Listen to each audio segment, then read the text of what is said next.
چیزیں دیکھ رہے ہیں. مولانا عقیدے کے خلاف نہ بولنا کیجیے.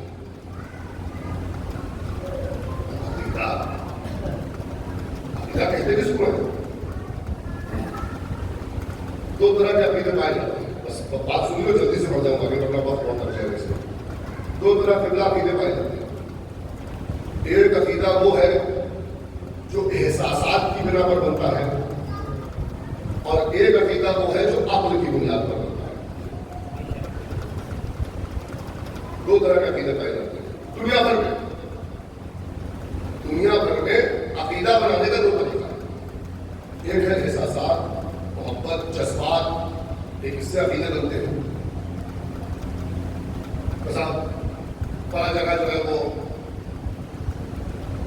فلاں چیز جو ہے وہ دودھ پی رہی, فلاں مجسمہ جو ہے دودھ پی رہا, اور آپ نے دیکھا ٹی وی میں کہ وہ لائن لگ گئی, صفحے لگ گئی دودھ پلانے کے لیے.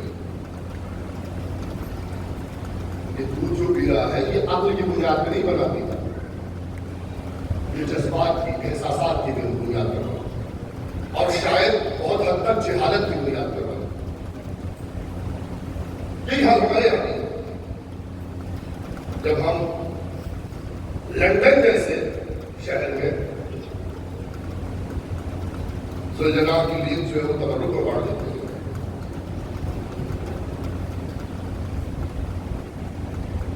گھوڑا نکالنے کے بعد سب سے پہلے اس کے پیروں پر سر کو رکھتے ہیں, ماتھے پہ رکھتے ہیں, ماتھے کو اس کے پیروں پہ رکھتے ہیں. کس بنا پر یہ عقیدہ؟ احساسات, جذبات اور جہالت. یہ عقیدے عقل کی بنیاد پر نہیں بن رہے. اور اگر آپ اور ہم اور آپ بیٹھ کر جائزہ لیں اپنی رسومات کا, دوسروں کی باتیں کیوں کریں, اپنی رسومات کا اگر جائزہ لیں تو پھر پتا چلے گا کتنے عقیدے عقل کی بنیاد پر بنے ہیں اور کتنے عقیدے احساسات اور جذبات کی بنیاد پر بنے ہیں. عقیدے اگر بنانے ہیں, عقیدے اگر بننے ہیں تو ان کے پاس چلیے جن سے عقیدے وابستہ ہیں. ہم وہ قوم نہیں ہے جو عقیدے بنا کر حوالے کرتے ہیں. ہمارا کام تو پیروی ہے, ہم تو ان کی پیروی کرتے چلے گئے ہیں. جو عقیدے انہوں نے ہمارے حوالے کیے ہیں ہم صرف انہیں مان لیا کرتے ہیں. جن سے انہوں نے ہمیں دور کیا ہے ہم اس سے دور ہو جایا کرتے ہیں. سارا پڑھے مل کے محمد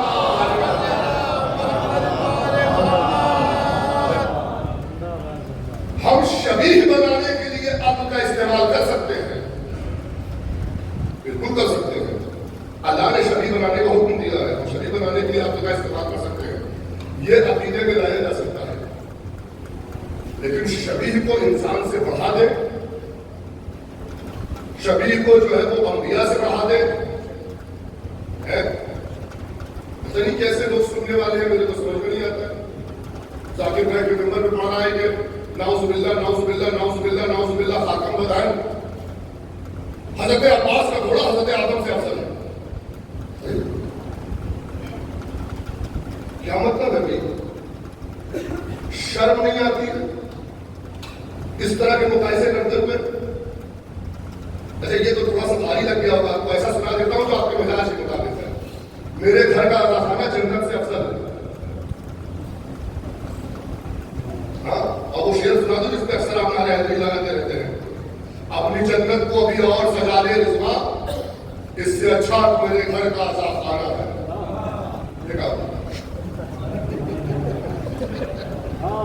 یہ شعر مزاج کے مطابق ہے نا. اپنے وہ جو عقیدہ بنا ہوا ہے, میں جملہ کہہ کر جا رہا ہوں, عقل کے فرق, عقل والے عقیدے میں اور جہالت کے عقیدے میں فرق یہی دیکھ لیجیے گا. یہ جو مزاج بنا ہوا ہے, یہ مزاج کہتا ہے کہ ہم کس چیز کو اولویت دیتے ہیں. ہم ادھر سے ادھر سے لوٹ کے جا کے جو گھر حسین کے نام پر بنایا وہ افضل ہے, یا جو خدا نے حسین کے لیے بنایا وہ افضل ہے.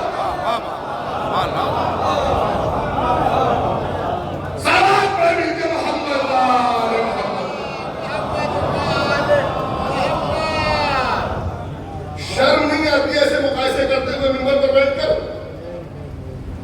منہ کیا دکھاؤ گے جا کے حسین ابن علی کو؟ میں بتاؤں, آخری جملہ دے کر جاؤں, اس بحث کا آخری جملہ لے لیجیے گا, اس کے بعد انشاءاللہ آپ کے حوالے جنت وہ آخری تحفہ ہے جو اللہ نے حسین ابن علی کو دیا. مولانا کیا بکواس کر رہے ہو؟ جنت تو ان کے لیے بنی تھی, ان کو تو جنت کے سردار تھے.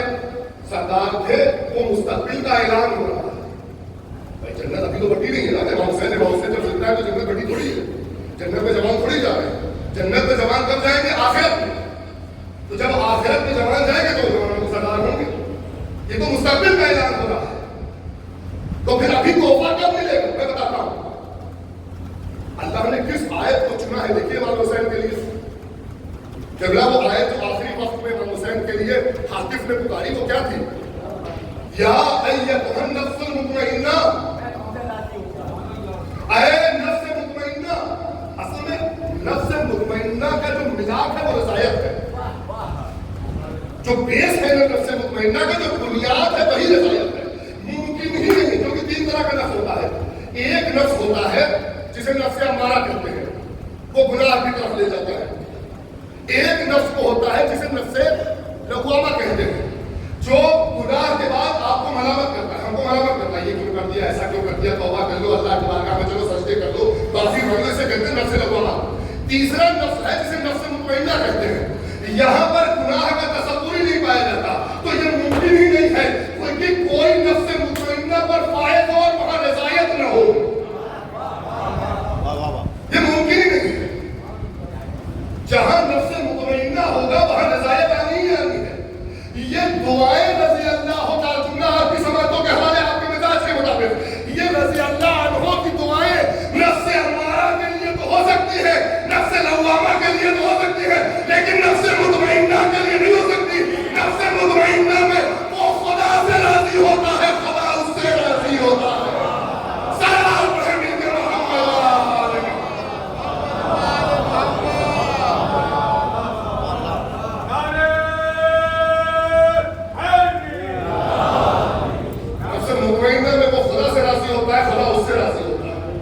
دونوں ایک دوسرے سے راضی ہوتے ہیں. اور جب دونوں پہلا تحفہ یہ ہے کہ خدا اس سے راضی ہے, دوسرا تحفہ یہ ہے کہ وہ خدا سے راضی ہے, تیسرا تحفہ کیا ہے؟ فادخلی فی عبادی. وقت کون سا ہے؟ وقت کون سا ہے بتائیے؟ آخری وقت ہے جب امام حسین کی تلوار ایک دم چمک رہی ہے, رمق میں جنگ ہو رہی ہے, میمنہ میسرے سے مل رہا ہے, میسرہ میمنے سے مل رہا ہے, لشکر تکڑا ہوا پڑا ہے. عباس کو پکار کے کہہ رہے آؤ میری جنگ دیکھو, اکبر آؤ میری جنگ دیکھو. اس منظر میں آپ دیکھیں, ایسی حالت میں اللہ کے حاطف نے آواز دی ہے, اے نفس مطمئنہ ارجعی الی ربک, پلٹ اپنے پروردگار کی طرف, پلٹ جا اپنے پروردگار کی طرف. راضیۃ مرضیہ. تحفہ کیا ہے؟ اس حال میں آ جا کہ میں تجھ سے راضی ہو گیا, تو مجھ سے راضی سے راضی. دو تحفے ہو گئے. تیسرا تحفہ یہ ہے فادخلی فی عبادی. اب جب دونوں طرف سے رضایت مل جائے تو میں تجھے اپنا بندہ بنا لوں. فادخلی فی عبادی, رضایت کے بعد فادخلی فی عبادی, میں تجھے اپنے جیسا, میں تجھے اپنا بندہ بنا لوں.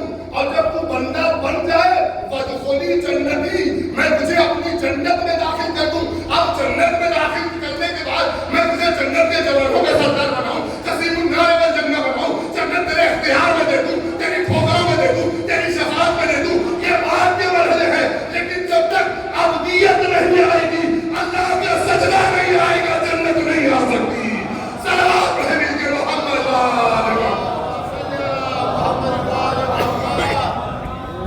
جب تک اللہ کا سجدہ نہیں آئے گا, جب تک اللہ کی بندگی نہیں آئے گی, جب تک اللہ کی عبدیت نہیں آئے گی, تب تک جنت نہیں آ سکتی.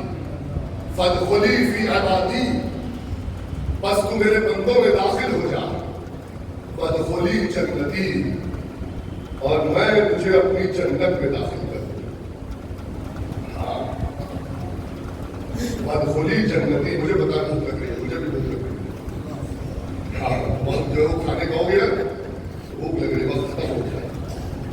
کاش میں وہاں تک آ سکتا ہوں, بڑھائیں جو میں نے پڑھنے کی سوچی تھی نہیں پوچھ پایا, اور میری گفتگو میں کافی وقت ہو گیا. یہ اللہ کا فیصلہ ہے. اس اللہ کے فیصلے کا احترام کیجیے. جلدی سے بات عرض کروں. فیصلے کا احترام یہ بتاتا ہے کہ آپ اس کو سامنے والے کو کس لیول پر مانتے ہیں. سامنے والے نے جو فیصلہ لیا ہے اس کا احترام آپ کی نگاہ میں کیا ہے یہی بتاتا ہے کہ آپ کی معرفت یا آپ کی محبت اس سامنے والے سے کتنی ہے. سامنے والے نے جو فیصلہ لیا اس کا احترام کیجیے تاکہ آپ کی محبت ثابت ہو سکے, تاکہ آپ کی وفاداری ثابت ہو سکے. اگر فیصلوں کا احترام نہیں کریں گے, ایک پارٹی نے لوگوں کو ٹکٹ بانٹے الیکشن لڑنے کے لیے, کچھ سیٹوں پہ اس کو لگا کہ میری ہار ہو سکتی ہے, انہوں نے ان سے ٹکٹ واپس لے لیے, دوسرے کو دے دیے. اب یہاں پہ دو طرح کے لوگ ہیں. ایک وہ ہے جو پارٹی کے چیف کے فیصلے کا احترام کرتے ہیں, پارٹی کے چیف کے فیصلے کا احترام کرتے ہیں, کہتے کوئی بات نہیں, ان کی مرضی تھی انہوں نے دیا, ان کی مرضی تھی انہوں نے واپس لے لیا. میں شاید اس سے اچھے الفاظ میں اس سے آسان انداز میں نہیں سمجھ سکتا. ان کی مرضی تھی انہوں نے دیا, ان کی مرضی. پارٹی کا فیصلہ ہے, بات پہنچ رہی ہے, پارٹی کا فیصلہ ہے, مکھیا کا فیصلہ ہے, چیف کا فیصلہ ہے, ادھیکش کا فیصلہ ہے, صدر کا فیصلہ ہے. اس کے آگے چوچنا نہیں ہو سکتی. اچھا اس میں دوسرے لوگ بھی ہیں.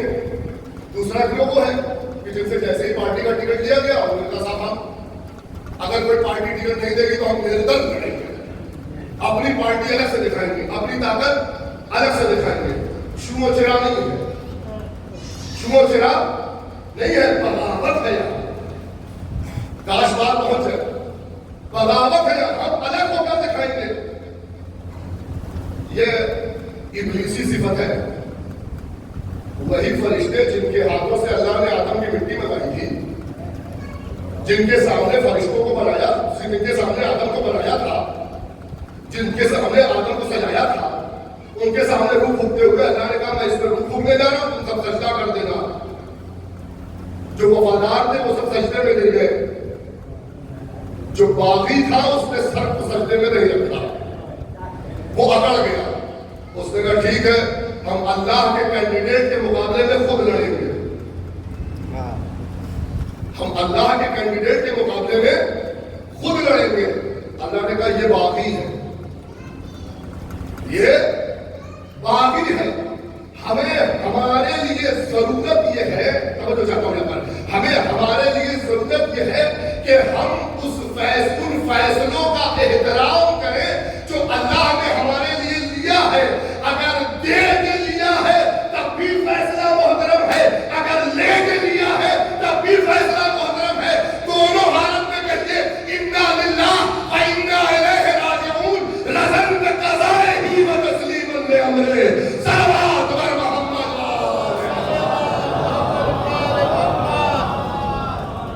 جو فیصلہ اس نے ہمارے لیے لیا ہے وہ دونوں حالت میں محترم ہے. وہ اگر ہمیں وقت کا سلیمان بنا دیتا ہے,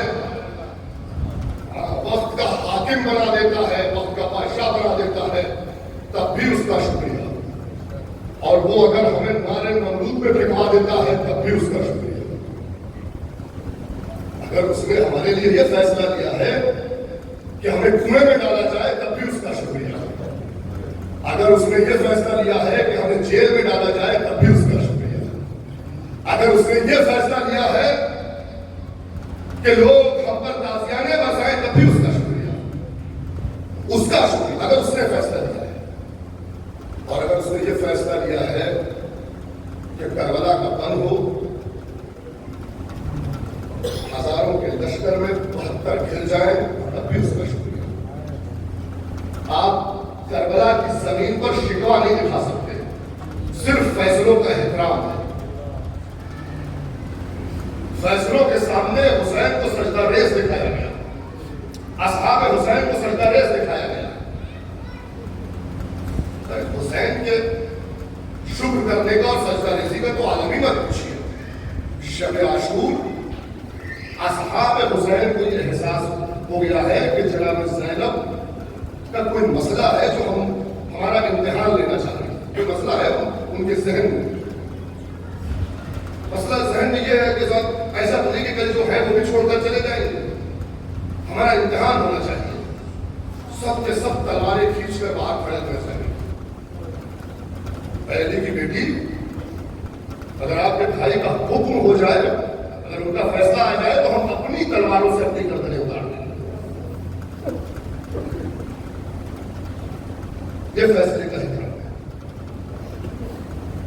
یہ کمال ہے عبدیت کا. کربلا عبدیت کی معراج ہے. کربلا بندگی کی معراج ہے. کربلا فیصلوں کے احترام کی معراج ہے. یہ ایسی کون سی تاریخیں ہیں؟ یہ وہ تاریخیں ہیں جس میں اہل حرم آزاد ہوئے. اربعین کی وہ تاریخ جس میں اہل حرم آزاد ہوئے. اربعین سے چند روز پہلے, 4 یا 5 روز پہلے اہل حرم کو آزاد کر دیا گیا. جناب سید سجاد کو بلایا گیا. ہم نے آپ کو آزاد کر دیا. ہاتھوں کی ہتھکڑیاں کھلوا دی, پاؤں کی کڑیاں کھلوا دی, کمر کا لنگر کھل گیا. یہ عزیزو, تاریخ کہتی ہے جب سید سجاد کے گلے کا طوق اتارا گیا نا تو پشت کا گوشت ختم ہو گیا تھا.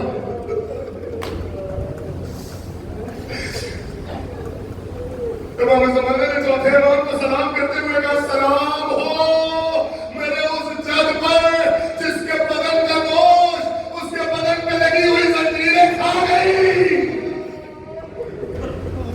اللہ خدا آپ کو کسی غم میں نہ رلائے سوائے غم مظلوم کے. لیکن اس آزادی کے بعد خوشی نہیں دکھائی دے رہی ہے. کہیں سید سجاد کو خوش نہیں دکھایا جا رہا ہے. اس آزاد ہو گئے زندان سے تو بہت خوش ہو گئے. اے عزیزو, خوش ہوتے بھی کیسے؟ سید سجاد نے چند دنوں میں اتنے مسائل دیکھے ہیں کہ آپ برسوں تک جب تک پانی دیکھتے رہیں گے, آواز لگاتے رہیں گے, ان آبی قد قتلا نشانہ, بے شک میرا باپ بھی آسان مال دیا کہ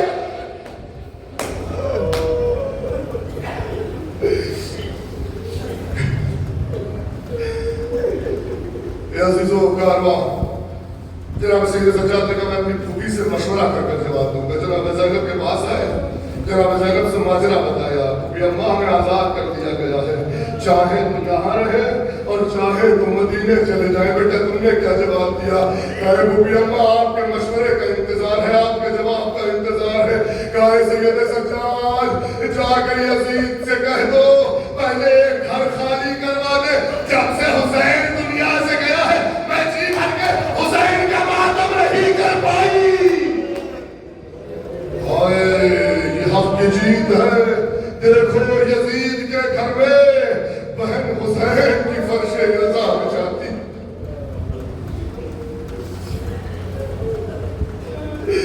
چاروں طرف شام میں سیاہ پردے لگائے گئے, ایک گھر خالی کرایا گیا ہے. جناب زینب نے کہا سید سجاد کہہ دینا ہماری چادریں بھی واپس کر دیں. اے عزیزو, 40-30-35 دن سے چادروں سے چھٹی ہوئی بیویاں, وہ بیویاں جو بلوے عام میں بے مقدو چادر محرم نظارہ و تماشا تھی, جب یہ بیویاں اپنی چادروں سے ملی ہوں گی کس طرح سے چادروں کو حسرتوں بھری نگاہوں سے دیکھا ہوگا. اے چادر تجھے پتہ نہیں ہمارے اوپر کیا گزر گئی. ہم نے غیابہ میں بلوے عام میں بے مقدو چادر پھیلائی گئے. اجرکم اللہ, اجرکم اللہ. خدا آپ کو کسی غم میں نہ رلائے سوائے غم مظلوم کے. اے عزیزو, تبرکات آنا شروع ہوئے. تو چھوٹے چھوٹے بندے آئے ہیں.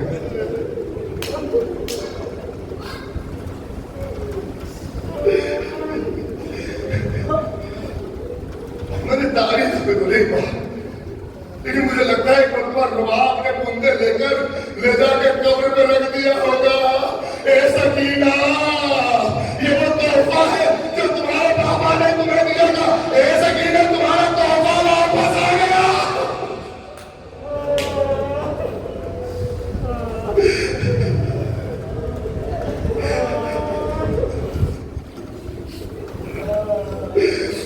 اتنے میں سر آنا شروع ہوئے.